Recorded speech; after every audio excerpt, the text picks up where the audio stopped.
Steve, Larry said he rushed home. He's waiting. I was like, but this is what we like to do. We like to make the people wait, Steve. We like to make the people wait. You have to give So people time to eat.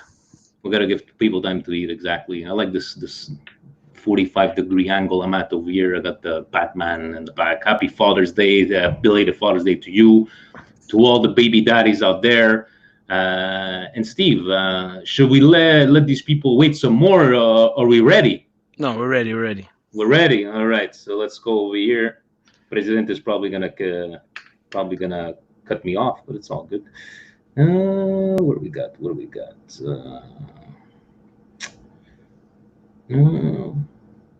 Emmo? Hold on a second, man.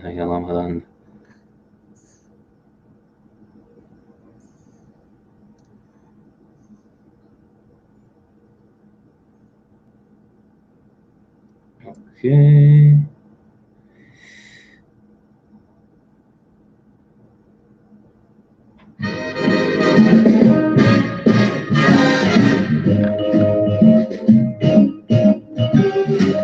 You make me feel so young. I was feeling very good today, Steve. You know, You make me feel so we put 4 pasta Lecce.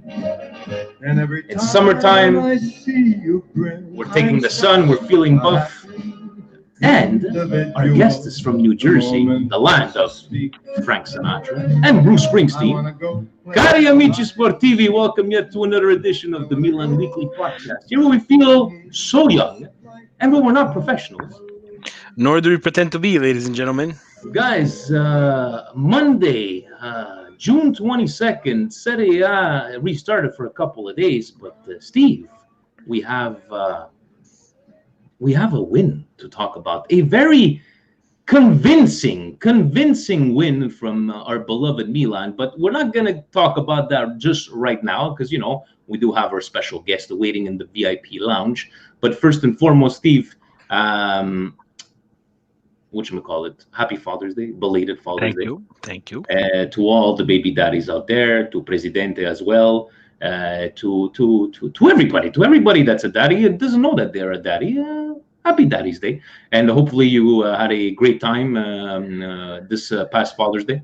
Yeah, fantastic. Stayed all day in the scorching sun. And the scorching sun. There we go. So, without further ado, guys. So you know we like Presidente likes to get these guests. This time we went south at the border again, straight from New Jersey, and we do have some important questions before we debut with our friend Matt Santangelo. Matt, before I tell you to welcome and everything, I know you're from Jersey. Is it gravy or is it sauce? Get it right. It's sauce. Thank you very much. And Steve, we can proceed. We can proceed. Yes, but you have a follow-up question to this one. Hopefully he knows, even though he's a bit younger, but he should know. Penne lisce or penne rigati? I don't know, man. You guys are putting me on the spot here. You see. I don't know. I'm no comment. I'm gonna plead the fifth. The right answer is rigate, but it's okay. You know, you're still young. You have a lot of things to learn in your life. But the guys, welcome Matt Santangelo straight to the podcast. Thank you to Presidente. I forgot to tell him that we are a video podcast. But Matt, this is your time to plug yourself, put yourself over. Who are you? What do you do? And how you came to be on this podcast today? Yeah, so they did a great job of entreeing me over. Matt Santangelo from New Jersey. Kind of got my feet wet with the AC Milan Bros account, me and my brother, 2012 maybe. And then fast forward, I've been writing for Football Italia, some of the main outlets for Italian media in English. Of course, I see a couple people in the comments over here, especially Martino. He's my co-host. He actually does a lot of producing stuff for the State of Play pod, which has kind of been my baby. We just got out of the FCAs, which is a Football Content Award. So it's very much an exciting time to be involved with our podcast. But yeah, you guys can follow me on Twitter. You guys see it at the bottom. At Matt_Santangelo. We talk about the top 5 leagues in Europe plus Major League Soccer. I know you guys are in Montreal, so talk a little bit about impact there with the Thierry Henry. And yeah, I'm excited to be on, guys. I think this is the second time, if I'm correct. I think I was on before. We've been together in the past. maybe back in the Red Card Weekly days, but I just want to take a moment right now. Steve, I know we've had fans from all over the world. Is Calogero our first fan from Milan Club Des Moines, Iowa? I would think yes. What more Italian name can you get? Calogero from Des Moines, Iowa. Welcome. A Bronx Tale, like from a Bronx Tale. Yeah. Exactly. I love it. I just love it. And Calogero, you can't get more Sicilian than that, right? But thanks for joining us. I know we had asked, some presidential points, but I felt after today's game, we should be talking about today's game, try to dissect it and relate some of the topics you brought in. So, guys, today, yes, 1:30. We started against Lecce. Steve, let me start off with you. I know, people are happy about the win, but a 4-1 win over a team like Lecce, where they are, battling relegation. In the past years, where we would see these kind of teams where we would win that 1-0, 2-0, this is the result we should be seeing most of the time against these teams. How did you take today's result? I don't know if you were able to watch live, Steve, or record it. Talk about your feelings. I watched it half live, half recorded there just because of work and the kids. But look, if Milan would get through these games as easily as we got through this game today, I think we would be in a better position. There's a lot of games where Milan suffers, and it was typical Milan for the first bit of that game, right? We take a lead, we concede a cheap penalty, and usually the story is that Milan folds. We either drop 2 points or we end up losing. But today there was some fight, right? And I think it has a little bit to do with that Coppa Italia semifinal. I'm just going to say that Milan looked more alive than Lecce did. So they had some game legs in them, and Lecce seemed like a little bit confused. We don't see the types of teams like Lecce, the Brescias and stuff try to go all out against Milan. They went all out, and Milan actually did well on the counterattack, right? So we caught them a couple of times. We got some goals. We did concede. Right? We finished. We did concede, but I think all in all, we have to take positivity when positivity is thrown our way, and I think today was a positive result. So I was happy with today. Definitely happy. And to Dino Saluto from Edmonton. I think that's a first from there. Matt, about this result today, right? Everybody, I know that Il Mister was talking about, the upcoming 40 days for Milan. We have, other than Roma, Spal, Lazio, Juventus, Napoli coming up. Was this the result that, can give that kickstart, that confidence for these upcoming 40 days? What do you think? Absolutely. I think as a Milan fan in this current climate, with the team being, kind of chaotic the past 7 years, give or take, I think you got to take points where you can get them, and I think if you can build any sort of momentum from these games specifically, you take them in stride and you run with them in the next encounter, right? So especially with this weekend being Roma, right? A team that's also trying to compete to crack into that top four, but. Getting back to what you said a little bit earlier, this seemed kind of like a tricky one for Milan because you really don't know what type of performance and fitness is going to come out of this, right? We saw how they were against Juve in the Coppa Italia. They were a little bit more defensive, especially when they went down to 10 men with Rebic getting that karate kick on, I think, Douglas Costa or Matuidi. It evades me. I don't want to forget about that. But overall, I think, the performance was initially it was a little rocky. You kind of expected that Milan should have been burying their chances a little more often in the first half and make it easy on themselves. But they never do that for us, right? So second half, a much different team. Actually, it was that penalty and there was 1-1. They didn't sit back and take them time and allow Lecce to get into some sort of defensive shell to absorb and kind of see out a point, right? Because I think a team like Lecce, to your point, a team battling relegation, a team that has defeated Napoli. They have taken points from Juve and Inter this year. So they are capable of doing those sort of things to get the result they need. But overall, the second half was much more promising. Hakan looked very solid. He had 2 assists. He, could have probably had 2 more if we were counting them as hockey assists. But generally speaking, I think the performance was a lot more well-rounded today, at least for the better part of the second half. And look, you take this, you move forward with it. I know everyone has kind of their attention, or at least a lot of people have their attention on what the market looks like. what the coaching situation is going to look like. I think for me, and I think most Milan fans, you take the wins, you move on, you try and build that momentum, and you see where you stand at the end of the season, because we know stranger things have happened, and who knows, maybe Milan squeeze into a European spot and things look to be on the rise heading into the summer market. It's well said that.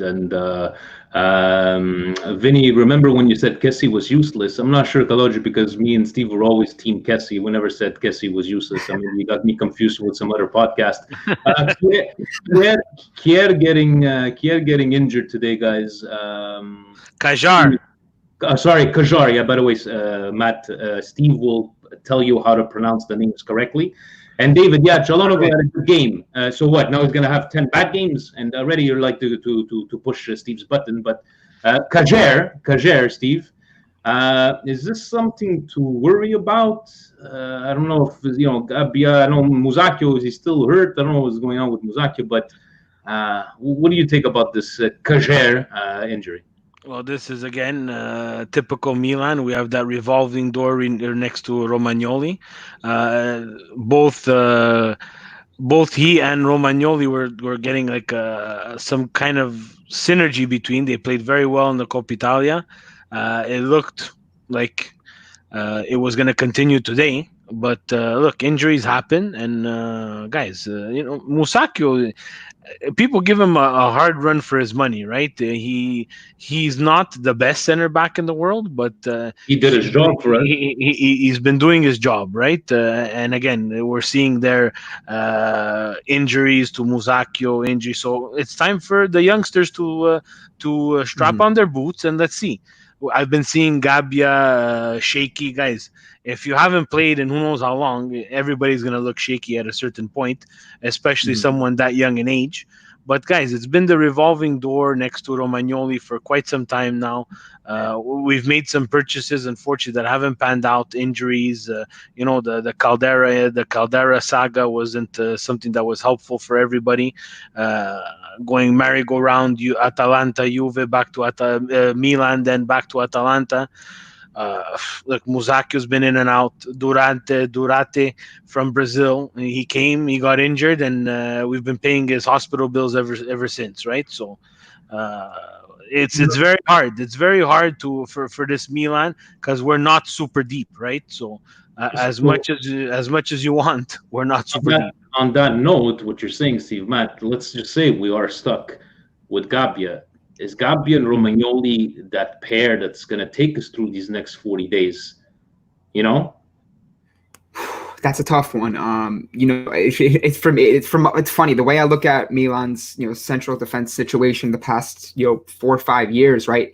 It's Romagnoli and everybody else, right? In this situation, normally we would look to a guy like Christian Zapata, who is not on the team anymore, but he always seemed to be like that third, fourth choice, and when you needed him for 3 to 4 games, he can do a job for you. He's got veteran presence. He's experienced. That would be an ideal guy right now. Of course, he's not at the club. I think he's at Genoa now. But now it's to the point where you lean on Romagnoli's and experience and the fact that he's the captain to kind of hold that defensive line down. It's going to be difficult, no doubt. But I think at the end of the day, it's going to be a good challenge, a good test for a guy like Gabbia to see what he's got, right? Because I think there is some interest from certain clubs that want to take him on whether it be a permanent deal or a loan next season. So this is a really good test for him. I think in many ways, the rest of the way is going to present a really good opportunity with the 5 subs in play as an option for Pioli to give some of these youth players the opportunity to see what they can do, right? And I think that's normally a very difficult thing to do when you're chasing certain objectives and you only have 3 subs. But it's going to be a challenge, no doubt. But I believe in Gabbia. I think he's done some good things when he has gotten those minutes, and he's got to step up to the plate and put a job in. And I think ultimately it's going to be down to the entire back line because Conte's looks pretty solid in certain games, and we know what Teo Hernandez provides offensively. So I'm going to be optimistic. I'm going to give some credit to them and hope that Gabbia can do the job moving forward. And the first test is going to be Roma. And quite the test from over there. I know you had mentioned in the questions talking about Bonaventura and what we thought about him and his time at Milan. Steve, I'm gonna try to put a twist to this question. I'm trying to understand. We are, happy what Jack gave to the team. We have no ill will towards Jack, but I'm just trying to understand. Help me understand how This guy is leaving at the end of the season. We're not getting anything for him. Yet we have a Paquetá that we paid almost 40 million. He did not have a bad game in Coppa Italia. Why is Max Allegri Jr. starting the game today instead of a Paquetá? Is it a formation thing? I don't know, Steve. It all comes down to Pioli who he trusts more, and it seems like he trusts Bonaventura more than he trusts Paquetá. And today, Bonaventura played the game that Pioli wanted him to play. That's true. It's very simple, guys. The coach right now, not only you have to take the full picture. We cannot sit here and say, "Oh, Bonaventura is leaving," because Milan have done probably the worst job ever and the worst kept secret. They're looking to replace Pioli too, so he's auditioning for a future job as well. So not only Bonaventura is auditioning for a future jobs, we have also Pioli. We talked about Gabbia, those rumors as well. But in the end, Milan's not that deep. You understand? So there's what I didn't like is the Paquetá at 86 minute or the Lucas Biglia at 86 minute. Why Lucas Biglia at the 86 minute when you're winning 4-1 when you can try someone from the Primavera that you have on that bench? Don't tell me you don't have someone on that bench from a Primavera who can get his teeth wet with some actual Serie A time. Lucas with Paquetá, again, 86 minutes. You're giving the guy 14 minutes after he played a half decent game in Coppa Italia. So those are the things that I don't like. I don't know if it's just Pioli and it's easy for us to sit here Monday morning quarterbacking it, but I would, again, like Matt said there, with the 5 substitutions, they have a lot of different options that they can try in terms of seeing what they have in the bucket beneath the actual Serie A top 24 or 25 players that we have on our roster. Let's start seeing what we have in the Primavera, or else we're going to need to make more changes there as well. But again, the Bonaventura thing, guys, it's not hard. It's someone auditioning for a role somewhere else, and Pioli's part of that as well. And if you put yourself in Pioli's shoes, you would probably be doing the same thing. Get the best results you can get to this team, and then he's going to end up moving on. If he doesn't move on, we have an even more serious problem. That means Milan management is completely in shambles. We don't know if we're going left or right. How about you, Matt? Like, how are you taking this whole like letting go of Bonaventura? Do you think it's a right move by Milan? Like, is this like we need to turn the page kind of thing? I know you was one of your questions, but curious to see your thoughts on the situation. With Bonaventura, I've always liked him for many reasons. I think the fact that he chose Milan over Inter some years ago, that's already a check mark in the right column from me. But the fact that he's always been one of the more dependable players in multiple roles throughout this entire banter era, if you want to call it whatever you want to label it as. But just speaking on his current status at the club and his future, and the fact that he was selected today, I think it's one of those things too where Pioli's also trying to put out the best team, right? And I think at the end of the day, Bonaventura, yes, I know he's had his injury battles. He's a player that's, not the same player that was a couple years ago where he was, scoring some big goals. He was a key provider in the final third. But I think Bonaventura has served this club respectfully. And I think you can't completely freeze him out from the squad and from appearing. Having said that, I myself would like to see Paquetá get more opportunity because I think, despite all the, the concern that people have with the fact that they spend a lot of money on him and they may not be able to recoup that, he's still very much a young player. And I think you have to put that faith in him to see what this kid's got, right? I think reps are the only way he's going to show you. And for me to see him not playing a game against Lecce or not get at least a sizable, stint off the bench, whether it be 15, 20 minutes to really kind of assert himself on the match, just seems kind of strange because now you're going to come on and play him against Roma when he hasn't played in almost 2 weeks. I don't know. So part of me says that Pioli's trying to just win matches and see if he can secure your Europa League. And then I think there's some clauses in his contract where we would get another year. and maybe he gets some guaranteed money. Again, it's all conspiracy theory at this point, but I think there's a lot that goes into it that maybe the media will ask him, why haven't you played Paqueta in certain matches? Why are you not showing faith in him? So on and so forth. And I think at the end of the day, for me, would I like to keep Bonaventura? Of course I would. I think he's done a great job for this team. But I think the reality is that there are certain players he's represented by Mino Raiola. They're demanding a little bit more money. And Milan are trying to move in a different direction. They're letting players go these past couple of years who just don't have any sort of future at the club that carry a ton of wages behind them. So I think if you're a Milan fan, yes, you appreciate and applaud everything Bonaventura has done for you.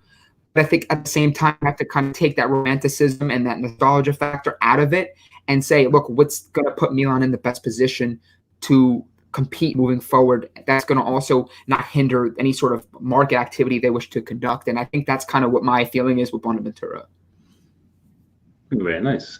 Steve, you were speaking about the direction, and I don't know if you went to church this weekend. Did you maybe light a candle? Because Massara actually came out and spoke, Steve. He spoke.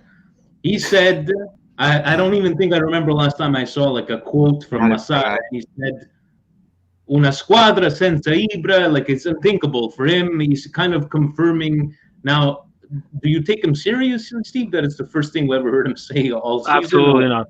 Absolutely not. And now all of a sudden he's united with Maldini and Gazidis, and I don't know. What do you think about all this stuff here? He's another person who's auditioning for a role, right? So now he has to come out of the woodworks.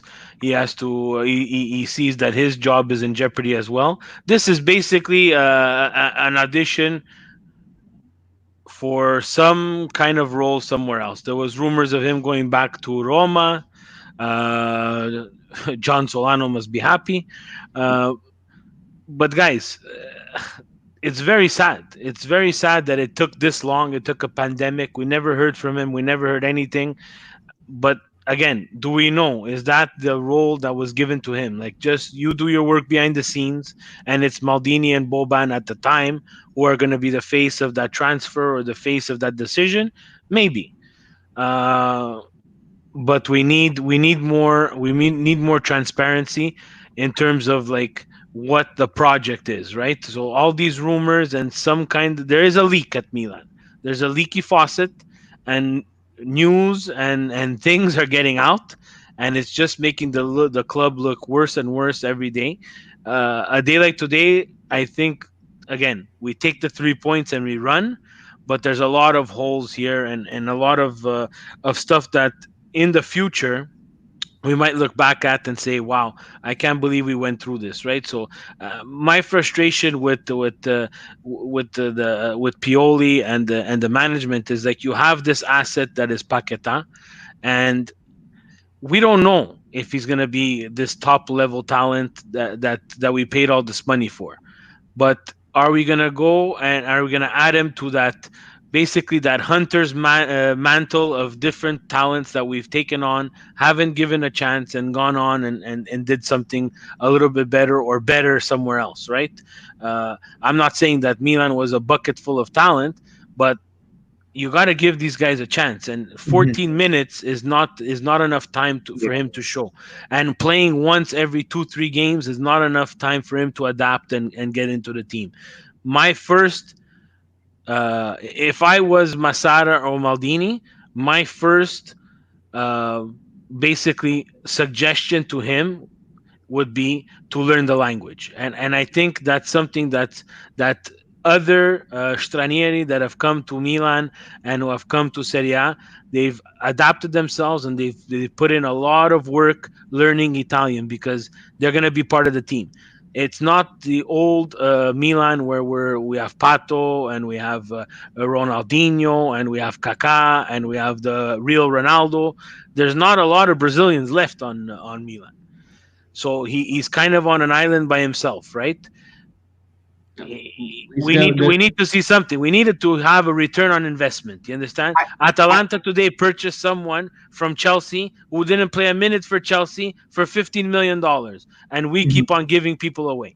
Well, that's the thing is, though, that's coaching, though. Like, I think a lot of it comes down to coaching and how you handle certain players, right? Because I think for all the good academy players that Milan have developed over the years, the Donnarummas, the Cutrones, Locatelli, Calabria, all these guys, Deschio, like all these guys come through, and for whatever reason, they don't thrive at the club. Now, can you blame it on the player? I don't think you can. Can you look to the fact that there's always a revolving door with managers and there's no continuity, and these players don't have that sort of support system to grow in a great environment? I also think that's something there, because why is it that a player like Locatelli, for instance, is with so much promise, getting some minutes, they're playing guys like Montolivo and Bisbiglia over him, and now he's going to Sassuolo and he's playing well, and they could use a player like that. That's also got to be something that you hope to look for in whoever the next coach is that if you're going to focus on, if you're Gazidis and Maldini and all these guys who are making the decisions on the market, if you're going to focus on a project that's built on youth, you have to get a coach that is good with youth, can develop youth, and can create that sort of environment for players to grow. Lucas Paquetá is playing for his third manager in a season and a half, and he's not playing consistently, and he's not kind of playing in the roles that he probably should, which is probably more forward, and he's even been vocal about that. From Giampaolo to Gattuso to now Pioli, how do you expect a player to grow? We see the same thing with Andre Silva. Is there a coincidence that when he leaves, he's playing well at Frankfurt and he's having continuity and he's scoring goals? I don't think it's a coincidence. Are Milan cursed? I'm not going to say that, but it comes from the top bottom to create that sort of environment where youth players can grow. We see it at certain clubs that are thriving in Europe who don't have nearly as big of a reputation and culture and history of being a giant like Milan do, but for whatever reason, they got the blueprint and they're able to bring they'll be able to act as a conveyor belt and bring one young player in after another that thrives. Same thing with Atalanta. Perfect example of Pasalic you brought up here. Pasalic comes over. He did a pretty good job for Milan. They don't pick up his option. He goes over to Atalanta, and he's scoring goals in the Champions League. He's scoring goals in the league. He's coming off the bench. There's something there that Milan are lacking in terms of development for youth, and that's something that also has to be ironed out so they can avoid more of these 35, 40 million euro investments on players that they just can't seem to get the most out of. Yeah, no, I agree. I agree. The thing that we have to be careful with there is maybe we're over evaluating the talent that we have, right? Like the Deschilio, comparing him to Maldini. Yeah. That's Milan Twitter. You understand? The Locatelli, which is I'm still a fan of Locatelli, but he had his chances, Matt. You understand? Like it's not that we didn't give him his chances. Every time we gave him his chance, there was a mistake. If you're gonna develop a player like Locatelli who played some pretty good games, he's very raw. And if you're a team that's ready to win now, and you're built to win now, and you're trying to get top four and compete for silverware, and you say we can't afford to wait on a guy like Locatelli to evolve, fine. But when you have guys like Montolivo taking up minutes from him, and you have guys that are just not part of the plan, who don't deserve to be playing, but for whatever reason they are, that's the thing that frustrates me, is that you're developing talent and then you're flipping them. Now it looks good on you're talking about Montolivo that was responsible for getting rid of Seedorf. So at that time, I think he was playing guys like Nikola Kajanic to take away minutes from Cutrone, and then you sell Cutrone and you get a great capital gain on him. I'm not saying that, but the point I'm trying to make is, it seems like it's just some sort of culture issue that Milan has with developing players all of a sudden, when that was something they were so good with back in the day, ushering players along through the system. There seems to be some sort of breakdown once they get to the first team, and to make them like an established first team player. And I understand, I agree with you to the point where we slap these expectations on these players. But a guy like Lucas Paquetá had interest from PSG. He wanted Leonardo, handpicked him. Leonardo still wants him. Is there a reason for that? Probably is, because they think he's being underutilized. So it's all a system. It's a coach. It's a whole environment that Milan need to create if they're really going to be invested in a youth project. But we don't know if they're going. We don't know if they're going to be invested. We don't know if they're going to invest. But guys, we don't know if they're going to invest in this youth system. That's the problem. The big problem is the project. But okay, so let's say youth project. You guys talking about youth project. Maybe the youth project does not necessarily have to be homegrown. How good of a game did Benacer play today? So is it maybe let's buy young, like this new guy, what's his name, Kalulu? I don't know. Is it going to be another Hernandez? Is it going to be, just look at Benacer, the way he's been playing recently. And guys, no yellow cards today. No yellow cards for Benacer. But is this maybe, Steve, do you think maybe instead of, because obviously in the last 8 years, other than Donnarumma, what superstar came out of the youth system? Is it maybe time to just switch and go maybe a bit of youth and just buy young? I don't know. No, but the youth project is buying young. You're not going to be able to fabricate that many. You're not going to be able to fabricate 11 starting Milan players in a span of a year. Then we're never going to reach fourth place till Matt has grandkids. You understand? Yeah. Let's be honest, guys. The youth project is not building. It's not like before. Before it was. You need to make it. The thing is that we're not comparing Milan to the right clubs. You understand? You cannot compare the Milan to the Atalantas because it's a different culture. The Atalanta is a breeding ground of talent. They do their homework. They have a staff. I'm pretty sure they have an understanding and a project. Milan have never been like that. We got the lucky we got the lucky with the Maldini and the Baresi and the Albertini, the Costa Curta. Yeah, that's a cycle. That's a cycle of talent. But someone had to pick and choose these guys, right? So now we're getting the De Chilios, we're getting the Gabbias, and we think they're going to be the Maldini and Baresi 2.0s. It's not going to work like that. The expectations are crazy. Everybody the Cutrone guys. Let's face it. I like Cutrone. I wanted him to stay. I was pissed off. Kalinic should have never taken minutes away from him. But when he got the chance to start, guys, he was not effective.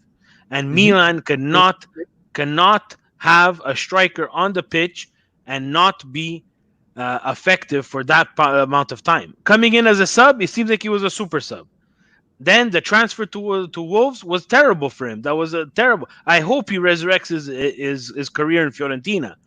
But Milan at this point cannot be waiting on this, right? And there's a problem there.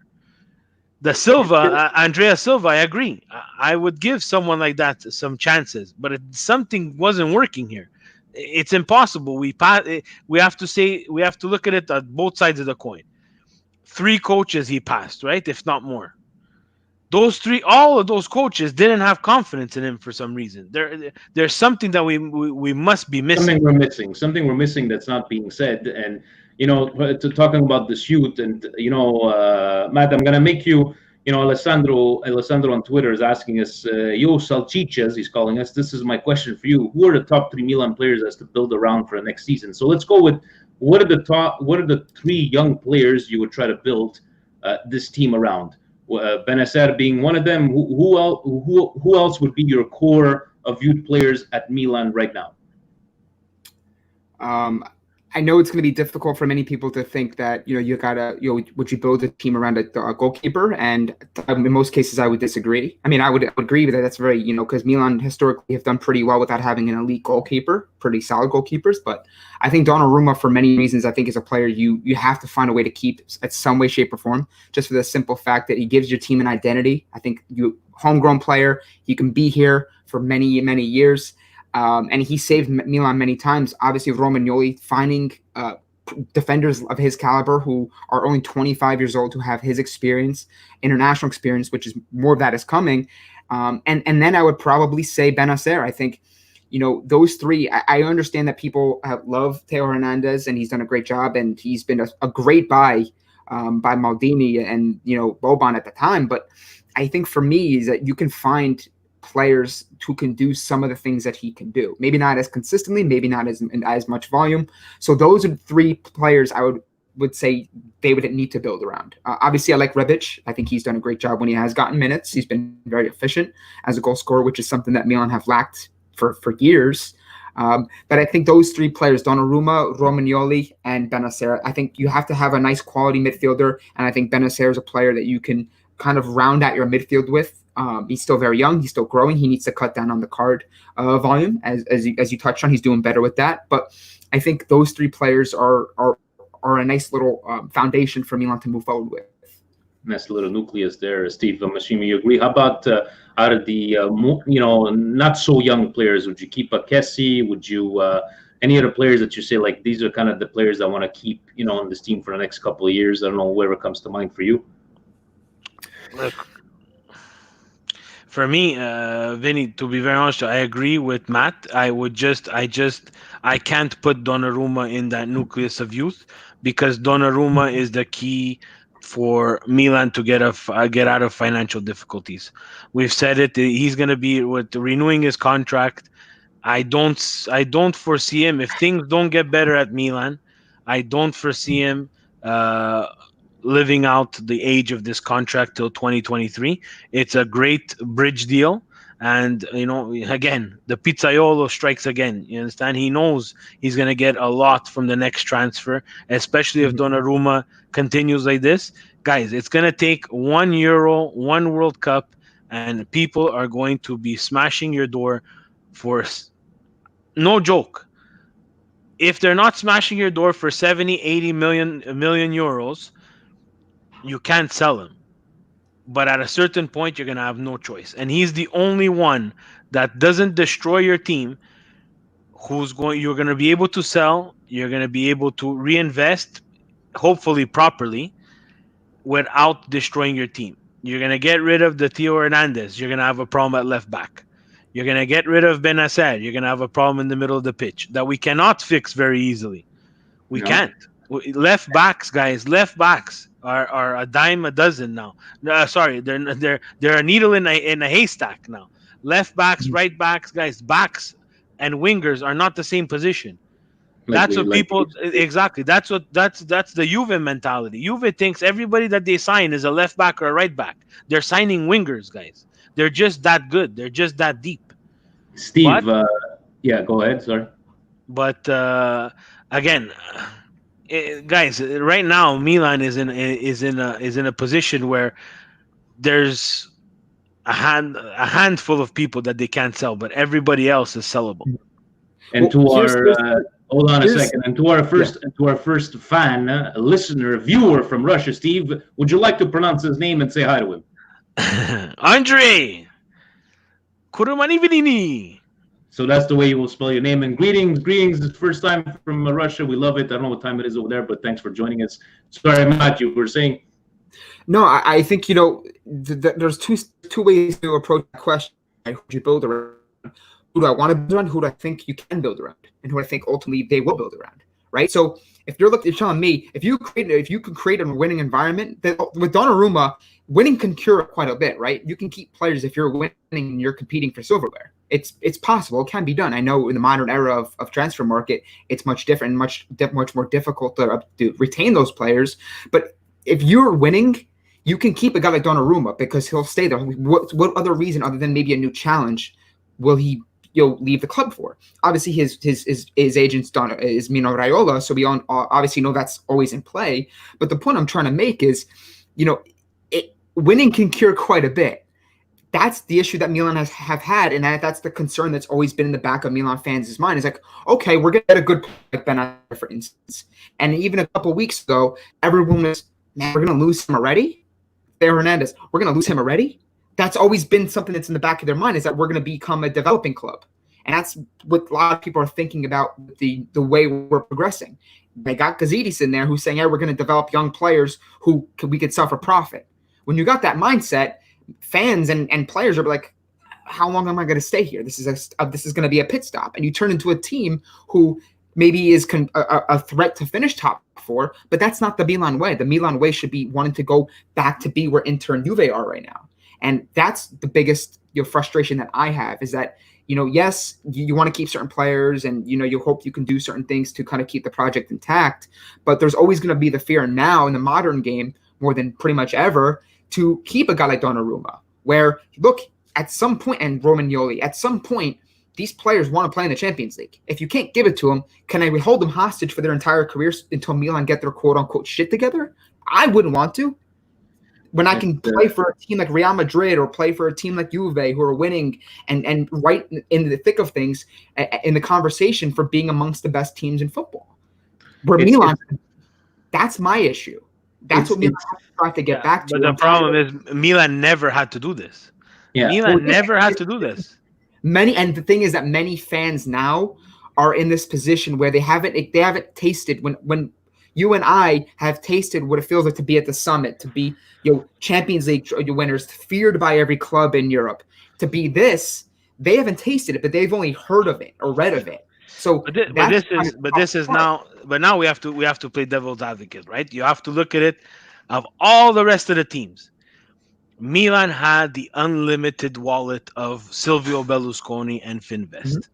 We were Band-Aid solution. Band-Aid solution. I'm saying it like I don't want to sweep under the rug kind of financial problems that us fans didn't see. We didn't care about the financial problems. We wanted to win. You understand? But now everybody's kind of on a level playing field, and we'll leave our fancy friends of Manchester City, PSG, Real Madrid, and Barcelona out of it because I don't count them as a level playing field.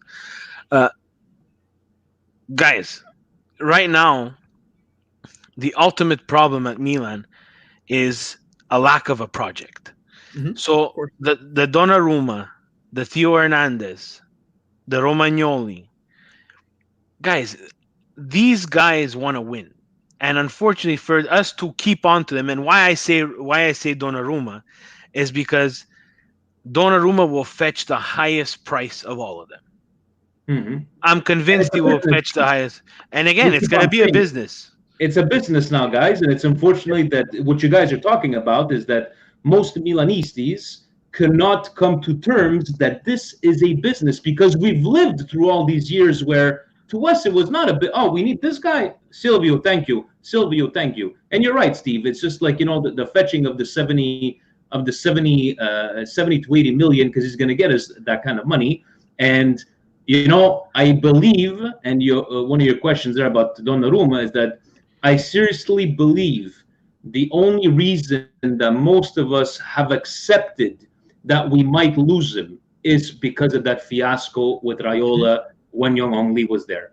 And the fact that he did not speak, the fact that he didn't say a single word during that whole time, it really rubbed us the wrong way.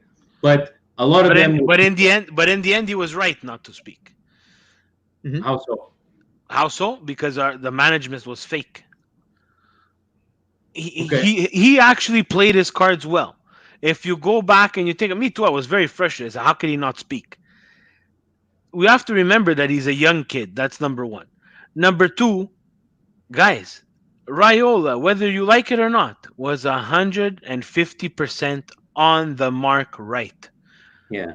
Guys, I'm not a big fan of his because I understand the game and I understand exactly, and I understand what he's trying to do for his client. And if I'm a soccer player and I'm gonna go fetch money, I want Raiola as my manager. I want him as my manager. It makes sense. And I think you're valid in that. I think there's the ways you can look at it. This is Milan Weekly podcast, a Milan-centric podcast, right? But if you take the emotion out of it, you take the emotional attachment to the club out of it, and you're like, oh, why would I want to stay here? They can't get their crap together, and I can be a starter at a club that's in competing for silverware every year at 17 and get paid $10 million a year. Yeah, I'm gonna go.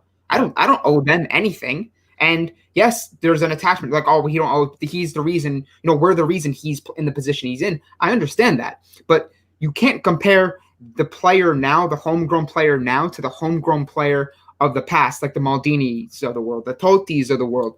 The money's different, the landscape is completely different, and the overall game has changed so much that I think you have to approach it. Yes, you could be a fan. Yes, you can think logically and really assess it in a more objective mindset.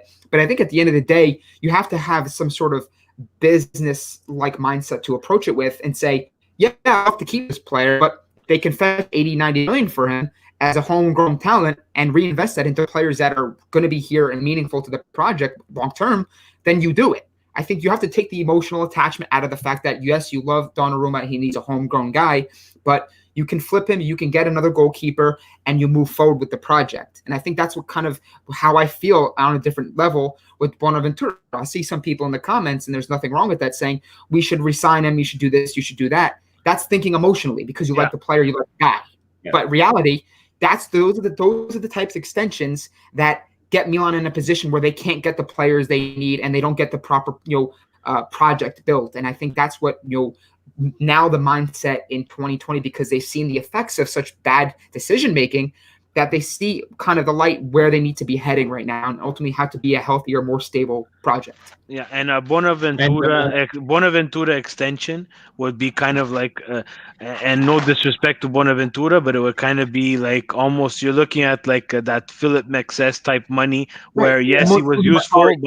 but wages out of control. And guys, Montolivo type of extension where we extended him for 5 years and he sat on the bench for the last year. You understand? So uh, the rotation has to the rotation has to continue. We have to remove the emotions, and I think Vinny, and myself, along with everybody, we're kind of coming down to that reality. I know I can't speak for you guys, but myself, I'm taking that love for that player, because if I buy a jersey and I put a player on the back, uh, guys, he's gone.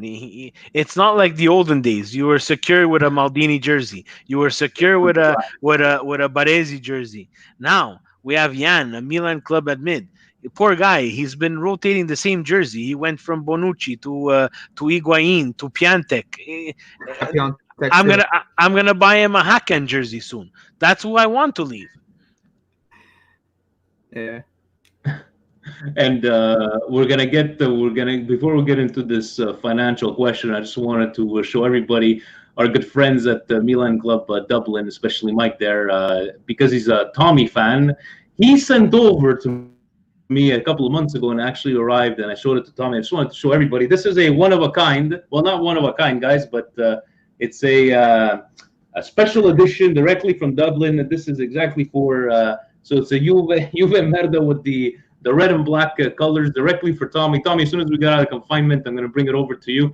But that was the sponsor for the next segment. But Francis had a pretty good question here on Twitter. Football Italia had reported, as expected, UEFA have relaxed financial fair play regulations in the wake of the COVID-19 pandemic, postponing the break-even assessment until next year. So he asked, should Milan take advantage of the situation and spend big, trying to accelerate their access to the Champions League and the revenue it will bring in, or should it be more prudent, knowing that if they will fail doing so, it will be in huge trouble? This is a good question because, a lot of people can talk about, this is our chance, but we've been there, done that, right? We spent 270 million a couple of years ago. Steve, should we keep the strain of, like, should we just continue doing the same things? Should we go out and spend more, or maybe spend that 50-60 million on one guy? I don't know. What do you think about this? Depends who's spending the money, guys.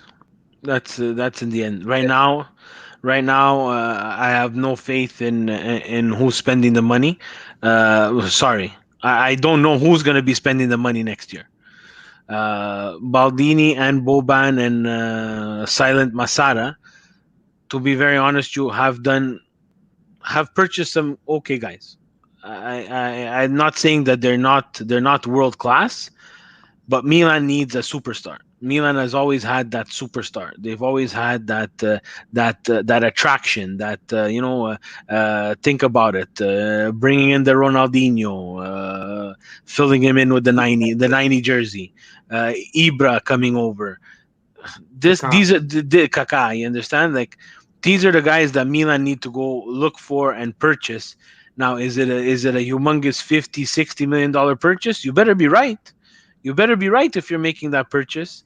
And guys, right now, I don't know. I don't know which direction that they want to go. So I'm not 100% sure I would go all in. But Milan need to take advantage of the fact that they need some upgrades in some really key places. If you're going to take a chance, address one of the positions where we really need help, decide what's going to happen, and speak about what's going to happen with Ibra, because if Ibra leaves, you're going to need to fill in another striker. Mm-hmm. But okay, so on that note, Matt, let's say Steve just mentioned, it's years and years that we kind of know that our lack in the midfield has been hurting so much, and it seems that every year, oh, here's a new striker, oh, here's a new striker, here's a new striker. Do you think that even if Milan and Singer were to go and spend this money, do you think we would spend it wisely from everything we've seen in the past, 7 to 8 years? Well, here's the thing, and my biggest concern is to your point. Everyone thinks that the money is the cure all, right? Everyone's saying, okay, well, we're gonna have money to spend, and we can do this, we could do that, and if they think they can kind of throw money at the problem, and then it's just gonna go, right? Well, they bought 13 players or 12 players a couple of years ago, and call me a liar, one or two of them have been pretty good, right? Borini, Biglia, Kayan, all these guys, Bonucci, Ricardo Rodriguez. The list goes on and on and on. They need to get back. Again, it starts at the top. You get the people who will make the right decisions, the talent evaluators. Where are the Ariado Bredas of the world who can scout talent and get value that is suitable, right? Look what we have here. They spent $70 million on two players who probably aren't going to be here next year, right? Piontek's already gone. Thankfully, they recouped some of the money on that. Pocket, blink of an eye, you just $70 million gone. There's your class player. There's your one big cornerstone addition you can try to make, right? So I think the approach has got to be and I think that's kind of what the mindset is right now, is that Milan are not going to be in a position where they're going to be able to outspend and throw money at players in terms of wages to get the players they need. Because let's face it, they're not in a position, they can't guarantee those big time players of that, like a Kai Havertz or a Jadon Sancho, of one, that they're in a big legitimate project, number two, that they're going to be playing Champions League football, three, that they're going to have their act together. So that's why I understand the mindset and approach towards buying youth players, the Leaos, the Benacers, the Teo Hernandez and stuff. That comes down to scouting. And that's also comes down to if you can make it easier on yourself, again, develop players. I'm not saying that they have to develop an entire roster of academy players, but if you can develop players and rely on a system, or at least have a system intact, where you can usher along a guy like a Locatelli type, and they can play some sort of role in your team. They're trying to do it with Calabria. Who knows what he's going to be, but he's another one, right? So you're getting players, you're getting guys who are playing and making it to the first team, but they can't quite be players you can start each day. And I think that's what it's not just a single standalone thing. It's having the vision at the top and knowing what you want, knowing to put the right people in the positions to make the best decisions when it comes to getting the players that you need. That's it. I think it sounds kind of more complex, but I think you look at how many teams, how is Borussia Dortmund able to do it? How is a team like Atalanta on their smaller budget able to sell Caldara, Conti, Kessie, all these guys, and then go out to some sort of area in Europe for $5 million and get some sort of guy that comes in here and he's a stud in 1 year? Is that all coaching? It's coaching, it's talent evaluation, and it's understanding where to find value. That's what the mindset has to be, because if you're going to try and compete with some of these clubs and buy the next big young player, that's fine. But these teams are able to convince them on high wages, a project that's really legitimate, and they're also able to throw the 50-60 at a young, highly touted player. So the landscape is much different now, because these players are already established, these young talents that you think that fit Milan's plan perfectly. Look at all the players, and I know I'm going on and on here, but look how many young players that Milan have lost out on that they've been really, really tied to in the past year and a half. Dani Olmo, okay, he goes to RB Leipzig.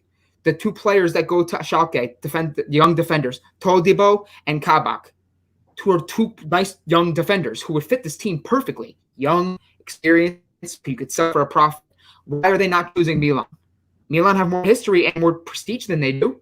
Why are they not choosing Milan? And I think at the end of the day, it's the project, the coaching, and ultimately what those players see in a move. And that right now, a lot of them are not seeing the opportunity to evolve as a player at Milan, and they got to change that. And we only got ourselves to be blamed, right, for that, Steve, because we never have the consistency. We were never able to put some sort of project and plan, or if there was a project and plan, we would not stick with it. Every year. Every year is a reset. The Ital Milan thing that Berlusconi and Galliani promised to everybody, all Italian players. And there's always something. There's always a restart and a blow up of the project. And at some point, you have to have players that you can at least have some sort of foundation around that you can present to a young player and say, hey, look, we got Donnarumma, we got Romagnoli, we got all these guys. We have a nice coach. We have a nice project. Here's our ambitions. That's what you entree them to. Yes, you could pay certain players, but when Milan had the money to 2017, they overpaid for Andre Silva. They had to overpay in wages to get some of these players, and they all flopped, and the project was just a mess. they got to get a coach, they got to get a sporting director, they got to get the decision makers and the foundation from the top translate to the bottom. That's the reality of our situation right now. Hopefully, you know what, this I know we've been going on and on here, but let's not kid ourselves. Let's remind ourselves that we did have a beautiful win today. A four goals. Which was the last time we had 4 goals, guys, and a pretty good start to come up to these next 40 days, Steve.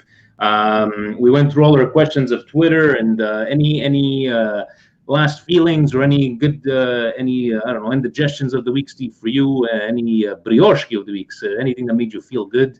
I know I had my some people were telling me they liked my indigestion last week with the note of racism by our Juventus teams. But anyways, anything comes to mind, Steve? I'm just gonna go with like if could please somebody make me understand today's penalty against Milan.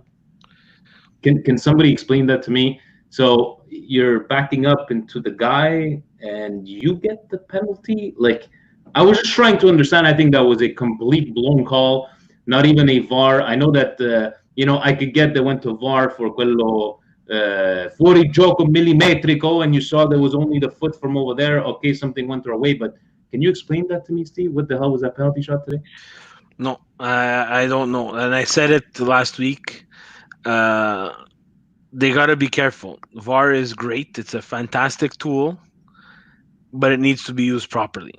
And if you're gonna start calling these incidental contacts in the box, guys, it's gonna just be more of a gray zone and more of a time for us to criticize, right? This is newspaper. It's writers like Matt. They're chopping at the bit. The pencil's sharper and sharper every single time. The keyboard is tapping away because there's gonna be these 50. I'm not even say 50-50 because to be very honest, the Lecce striker, I think it was Babacar. He fell into Gabbia. Yeah, Gabbia, I think it looks like he pulls his shirt, but he's trying to stand up. Like it's incidental contact, and the scary part is the ref is right there, and the ref makes that call, and no fourth official. Magically, when Juve doesn't play, the fourth official he's silent. He's on the side. He's having a little bit of an espresso, maybe a little biscotti. He dips inside of this espresso. Imagine it would have stayed 1-1, Steve. Imagine it would have stayed 1-1 after that. It would have been a totally different podcast. Let me tell you about that much. I would have broke my computer. That's for sure. For me, for Brioche, I gotta go with Gattuso winning the Coppa Italia. His words, for his sister, that was a really good. We had him last week because he went to the finals, but that was a pretty cool thing to see. Gattuso. I'm gonna ask you, Matt, very quickly. Speaking of Gattuso, seeing what he's done, do you think we made a mistake letting him go? Yes and no. I think yes, in the sense that I was always kind of more in Gattuso's corner. If I knew that the coach was going to be Giampaolo, I was more towards giving Gattuso the opportunity because I just wasn't quite convinced with Giampaolo. I think some people thought he was this disciple of Sacchi, and he got the praise of Sacchi, and people thought this is going to be the guy that fixes the problems. And I for me, didn't see it. I didn't see the big upgrade. So with that in mind, and I think the fact that he was 1 point from getting in the Champions League, and I think there was a lot of players on his team that sort of gravitated towards him and did really well. Some obviously left, like Bakayoko was one of them, but guys like Hakan Çalhanoğlu played pretty well under them. I think the team kind of at least someone had an identity. Maybe he wasn't the greatest tactician, but I think he did a great job of motivating players, getting the most out of certain players, and making the most of his situation. So yes, I was disappointed that they went that route. But the fact that it speaks to the type of gentleman he is and professional he is, that he didn't take a severance that Milan obviously were giving him, and he goes to Napoli, and again he's doubted going into the Napoli job. He has to fill the shoes of his one of his main mentors in Ancelotti. And what does he do? He comes in here, he has a rough start, turns things around, and he beats Juve for the Coppa Italia, and now all of a sudden maybe Napoli are can move forward with him as their coach. I know some people are mixed on that, but I think, look, at the end of the day, it's one of those things where part of me says they should have kept Gattuso if they were going to go that route of Giampaolo, but another says that Milan need a different manager. They need someone with a bigger, aim, bigger reach, someone that, like a Conte type, someone like that. Even a Spalletti I would have been fine with as well, but I just didn't see the big improvement at all from Gattuso to Giampaolo. So there's two sides of the coin here that you can play with this question. And for me, I'm happy to see him succeeding. I was very very much excited and happy for him. The fact that through everything he's been through these past couple of weeks with his sister, to come here to win that Coppa Italia trophy. And you could see how much it meant to him. You could see how much the Napoli fans really seem to be embracing him. And I think as Milan fans, we always have that sort of soft spot in our heart with Gattuso. So definitely happy for him. And Steve, if we have to believe all these medias, what's his name? Ragnarok. Ragnarok is going to take us to the promised land, right? By the way, Matt, it's Ragnarok. And if ever you see Steve tweeting and Marvel is trending, it's not because of the movie, it's because of our, I don't know, supposedly he's. I love how Pioli has to answer like I don't care about the Ragnick or anything like that. Like that's my edition of the week. It's really sad, is it not? Where I cannot believe that the Milan PR person sitting in that news conference is not blocking those questions.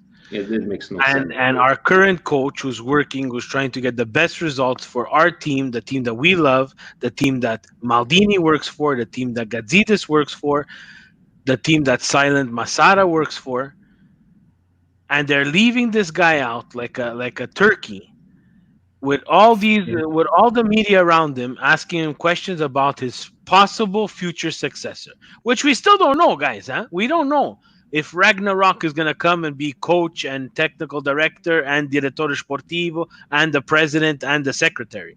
We're going to give him the keys to Casa Milan and that's it. So ridiculous. And that's the stuff that pisses me off the most, because Milan. Tell me that when in the Berlusconi era we didn't have a PR person who was just a magical person, because he or she, whoever had that person before, deflected so much attention that we had our president of the club was the president of Italy. He was the prime minister of Italy. He was in scandals. We never heard that. We never had those questions come up. And in hockey, we see it in North American sports. You're never going to get these questions. The PR person is going to shut them down. The president of the United States, he's going to get certain questions shut down. No, Pioli, we're going to leave him out to dry. Yeah, it's like when Mourinho would be doing bad at a team, would they let him ask journalists asking about the rumors of him leaving, who's going to replace him? No, because you have people in place. And the worst part is, Steve, is that nothing has been ever concrete on paper that this guy, it's legitimate, there's been talks with him. It's all been hearsay, and it gets into a press conference. I find it pretty appalling. But anyways, Matt, I just wanted to say thank you so very much for joining us today. Great talking Milan with you. Next time we'll make sure Presidente tells you it is a video kind of thing. Thank you for getting dolled up for us. We really appreciate it. And remember, never, ever pick penne lisce over penne rigate. Penne lisce, it's you can't do penne lisce. They're both fish. But and at least he said that it's not gravy, it's sauce. At least you know what, we're gonna let it pass. But you're a good one, and thanks for talking Milan with us. And hopefully we'll see each other soon. Thanks, guys. Appreciate it. Have a good night. You too. But he's all right. This guy, he's he was speaking, and I think he's got the same things as us, Steve. That he just likes to talk and talk and talk, and sometimes even yourself will got to stop because we'll be talking for hours, right? Just talking about Milan. But we got Roma on Sunday, Steve. You're on mute. I'm on mute. I hate this button. Well, it's a big match for us guys because Roma plays tomorrow, I think. Yeah. Or even the day after. We have to check the schedule. Anyways, we're all over the fucking place, and we've played more games than them.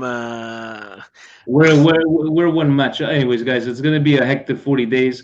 Again, Thank you to Matt. Go follow him on the Twitter machine. There's some great writing over there. He's got more followers than us, but I think Steve he bought some followers. I think I've heard that on the Twitter. He can actually buy followers. But what a good kid. I know he's been following us from the Red Card Weekly days. So I love that one. And guys. Larry, you know why Steve haven't smashed any tables recently? What do you think? He's going to smash his own table at his own house? He's going to wait until he comes over here and smash. I can't smash my table, Larry, because this is my desk. So tomorrow, if I smash this table, I'm going to be working at the kitchen table. Cannot do it. And Frank says pendeliscio is better for a pasta salad. Not even. They should be banned completely. The pendeliscio. No. The only person we didn't tell off was Daniele Massaro when we said pendeliscio, pennerigate, and he's like, well, depende del succo. And he starts like, who are we gonna go tell them? But guys, we will see each other next Monday. Steve, love what you did with the graphics. And guys, ovunque e sempre. Forza Milan! See you next week, boys.